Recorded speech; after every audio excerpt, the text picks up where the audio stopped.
En la clase de hoy vamos a ver el verbo modal shall, que significa, en realidad el verbo shall no tiene traducción al español, pero se me ocurre que la forma más parecida que podríamos traducirlo sería haber de. Por ejemplo, I shall go, yo he de ir, ¿bien? Entonces, el verbo shall se utiliza para manifestar una intención de alguna cosa, ¿sí? De hacer alguna cosa. Pero no se confundan, no estoy hablando de indicar o de expresar una voluntad o un deseo. Estoy hablando de expresar una intención de algo que se va a hacer, ¿bien? Modal verb shall, verbo modal shall. Ya habíamos dicho que los verbos modales no tienen conjugación, no se conjugan. Solamente la mayoría tienen una forma pretérita que generalmente no se utiliza en sentido de pasado, sino más bien en sentido subjuntivo o hipotético o condicional, ¿verdad? En este caso, para el verbo shall, la forma pretérita es should. Ahora vamos a ver cómo se utiliza. Pero vamos a recordar, shall es la forma infinitiva o presente. Significa yo he de tal cosa, o tú has de hacer tal cosa, ¿bien? Should, la forma pretérita, sería un condicional o un hipotético, por ejemplo, debería o deberías tal cosa, ¿sí? También recuerden que los verbos modales, en la conjugación presente, que es el infinitivo, la tercera persona del singular, que para todos los verbos agrega una S, por ejemplo, he runs, ¿verdad? Él corre. Los verbos modales para la tercera persona del singular no agregan nada, o sea, se mantienen exactamente así, ¿bien? O sea, no declinan y no se conjugan, ¿sí? El verbo shall se usa así o así, shall o should, ¿bien? Vamos a ver el primer ejemplo.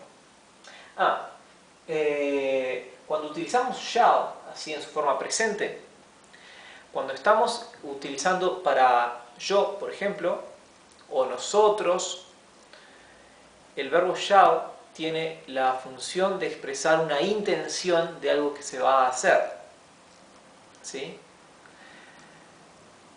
Cuando utilizamos shall para la segunda o la tercera persona, por ejemplo, tú o él, se utiliza en sentido imperativo, ¿verdad? Como estamos más bien diciéndole a alguien que él debe o ha de hacer tal cosa, ¿sí? Es como utilizado para dar una orden. Vamos a ver eso ahora. I shall speak to him. I shall speak to him. Yo he de hablar con él, ¿sí? Entonces, shall aquí está indicando la manifestación de mi intención de hablar con él, ¿sí?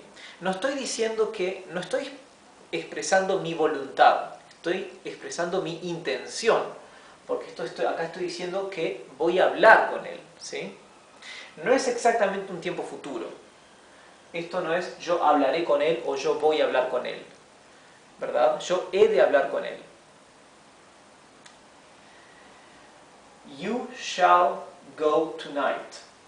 You shall go tonight. Tú has de ir esta noche.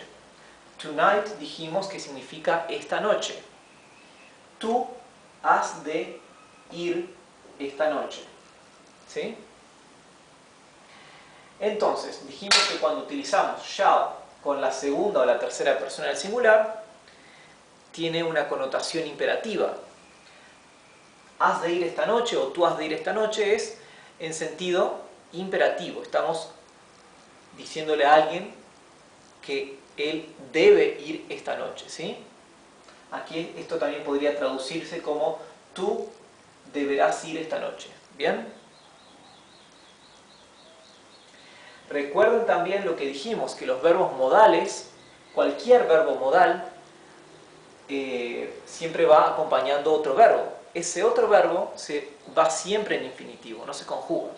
O sea que ni el verbo modal ni el verbo que va acompañado, ninguno de esos dos verbos se conjugan. Lo podemos ver acá. Shall y speak están los dos en infinitivo.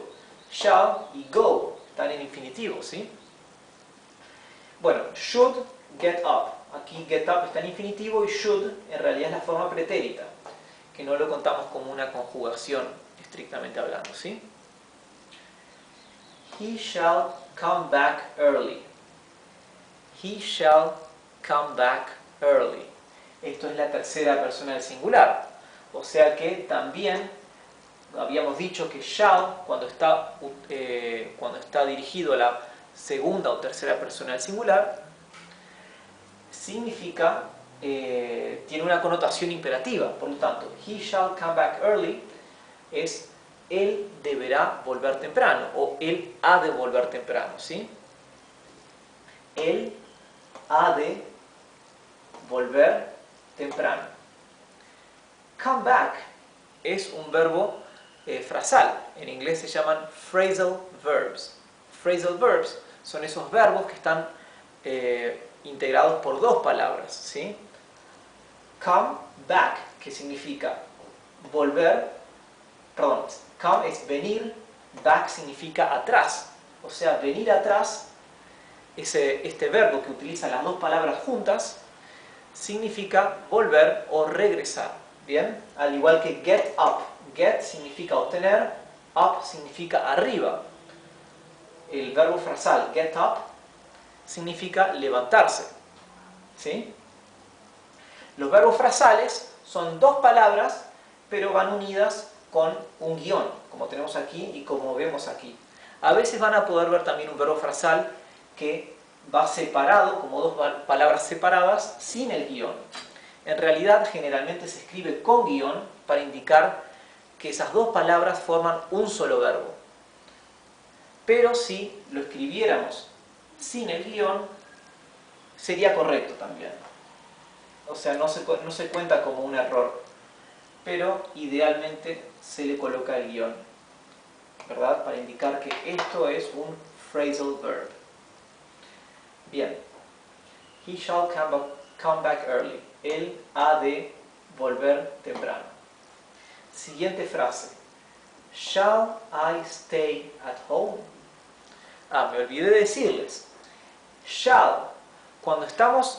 Cuando utilizamos el shall, la palabra shall, en una pregunta, en la primera persona, o sea, yo, shall está siendo utilizado para pedir una confirmación sobre una sugerencia. ¿Bien? Estamos sugiriendo algo y estamos pidiendo que nos confirmen. Por ejemplo, shall I stay at home? ¿Habré de quedarme en casa?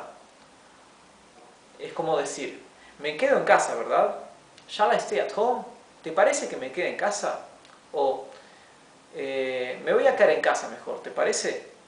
¿Verdad? Estamos pidiendo o solicitando la confirmación de algo que estamos sugiriendo, ¿sí? Shall I stay at home? ¿Habré de quedarme en casa? ¿Te parece que me quede en casa? At lo podemos omitir. Sería lo mismo decir shall I stay home. ¿Bien? La palabra home, que significa casa u hogar, tiene esa particularidad que podemos utilizar at o podemos dejarlo sin este adverbio, ¿sí? Bien. Siguiente ejemplo. Ahora vamos a ver ejemplos con should. Should, la forma pretérita. I should get up early. Recuerden que la forma pretérita dijimos que generalmente se utiliza como en sentido subjuntivo o hipotético, ¿sí? O condicional. Entonces, should podría traducirse como debería. Entonces, digamos, I should get up early. Yo debería levantarme temprano. ¿Sí? Should, debería. Recuerden que get up es un verbo frasal, por eso tenemos el guión uniendo las dos palabras, y significa levantar.